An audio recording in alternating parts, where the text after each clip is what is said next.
நம்ம எத்தனையோ பதிவுகள் யூடியூப்ல வாரிகோஸ் வெயினை எந்த விதமான சர்ஜரியும் இல்லாம முற்றிலுமா சரி பண்ண முடியும். இது எல்லாரும் சொல்ற மாதிரி நின்றுட்டே இருக்கிறதுனாலயோ நடந்துட்டே இருக்கிறதுனாலயோ வரக்கூடிய பிரச்சனை கிடையவே கிடையாது.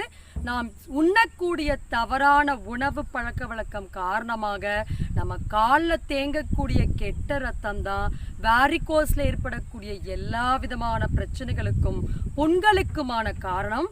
அப்போ நம்ம வீட்டில் இருக்கக்கூடிய ஒரு 5 டம்ளர்ஸ் போதும் இதை கம்ப்ளீட்டாக இந்த கேஸஸை எடுத்து பிளட் சர்க்குலேஷனை ஆக்டிவேட் பண்ண.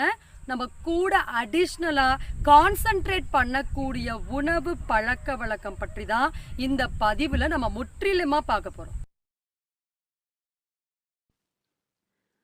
நீங்கள் இப்போ இந்த ஃபோட்டோஸ் பார்க்கலாம். பிஃபோர் ட்ரீட்மெண்ட் கால் எந்த அளவுக்கு புண்ணு அப்படியே சிகப்பு கலராக இருக்குன்னு. இது சர்ஜரி ஏற்கனவே